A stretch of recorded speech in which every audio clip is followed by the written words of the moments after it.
subscribe.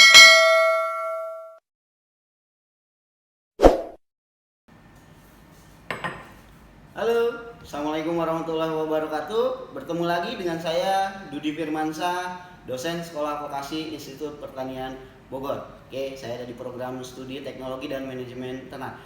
Oke, hari ini kita akan melakukan pengolahan sosis. Oke, apa itu sosis? Sosis merupakan produk makanan yang dimasukkan ke dalam selongsong, yang dimana produk makanan ini terdiri dari campuran dari daging.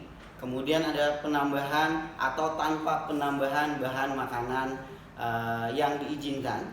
Jadi memang harus food grade syaratnya kalau kita mau menambahkan bahan makanan. Nah, sosis ini pun juga merupakan salah satu produk emulsifikasi atau produk yang nanti terjadi dua fase, di mana nanti ada fase yang harusnya tidak bersatu ini menjadi bersatu karena adanya emulsifier. Makanya di dalam pembuatan sosis ini terdiri dari 3 jenis bahan. Yang pertama ya nanti sumber protein itu sendiri, yaitu kita gunakan daging. Kemudian ada bahan kedua, yaitu adalah binder sebagai pengikatnya, karena kita membutuhkan pengikatan yang kuat agar dua fase yang tadi tidak bisa bersatu menjadi bersatu. Nah, emulsifier yang kita gunakan nanti adalah memang berbahan yang sumber protein, khususnya selain dari daging.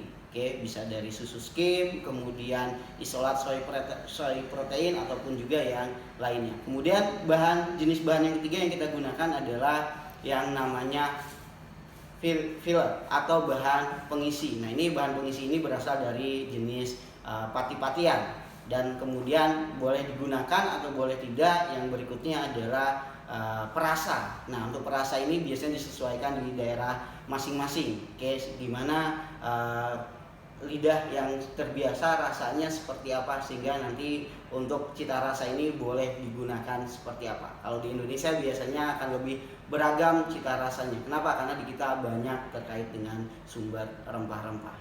Oke, itu penjelasannya terkait dengan sosis. Oke, hari ini kita akan lakukan pembuatan sosis. Apa saja bahan yang kita gunakan hari ini dan cita rasa apa yang kita gunakan? Oke, bisa dilihat di samping ini. Oke, ini adalah bahan-bahan yang kita gunakan dalam pembuatan sosis. Maka berikutnya adalah kita akan melihat bagaimana alat dan persiapan dari bahannya. Oke, untuk lebih jelasnya kita langsung ke lab. Mari. Kita sekarang sudah ada di hadapan kita bahan-bahan yang kita butuhkan dalam pembuatan sosis. Yang pertama ada daging yang sudah kita potong-potong halus. Oke, kemudian berikutnya ada susu skim. Nah, ini yang berfungsi sebagai bahan pengikat atau binding karena kita butuh protein lebih banyak, sehingga yang digunakan susu skim. Kemudian ada garam. Oke, ada garam. Oke, ini sebagai perasa. Kemudian ada STPP, sodium tripolifosfat. Jadi yang kita butuhkan sebetulnya fosfatnya untuk membantu protein dalam nanti membuat emulsi dari produk ini. Kemudian berikutnya ada lemak.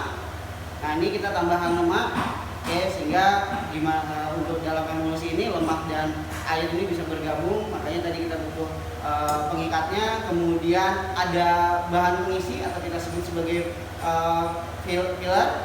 Ini kita menggunakan tepung tapioka. Jadi kita membutuhkan yang lebih bisa mengembang lebih banyak. Kemudian berikutnya adalah bumbu-bumbu. Nah, terkait dengan bumbu-bumbu ini seperti sudah dijelaskan, ini hanya sebagai cita rasa. Jadi nanti setiap daerah, teman-teman yang membuat sosis boleh nanti disesuaikan dengan cita rasa di daerahnya masing-masing.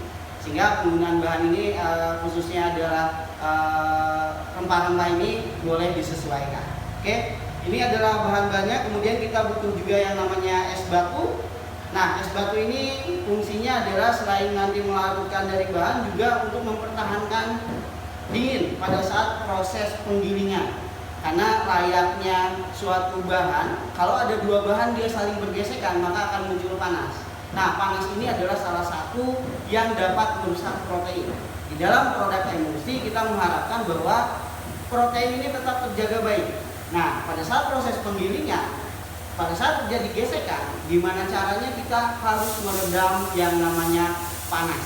Sehingga cara untuk meredam panasnya adalah dengan menggunakan es batu. Jangan sampai suhunya melebihi dari 20 derajat Celcius. Karena kalau sudah lebih dari 20 derajat Celcius, ikatan proteinnya akan melemah bahkan rusak, sehingga proses emulsifikasinya tidak akan terjadi. Oke, baik, kita akan mulai. Itu adalah bahan dan alat yang kita butuhkan dan kita gunakan dalam proses pengolahan sosis hari ini. Nah, sebelum kita lanjut ke tahap pembuatannya, silahkan teman-teman di rumah dihitung berapa bahan yang kita gunakan apabila kita akan membuat sosis dengan jumlah daging 500 gram. Dengan bahan-bahan yang tadi sudah disampaikan, silahkan dihitung berapa jumlah dari bahan yang lainnya. Silahkan dijawab.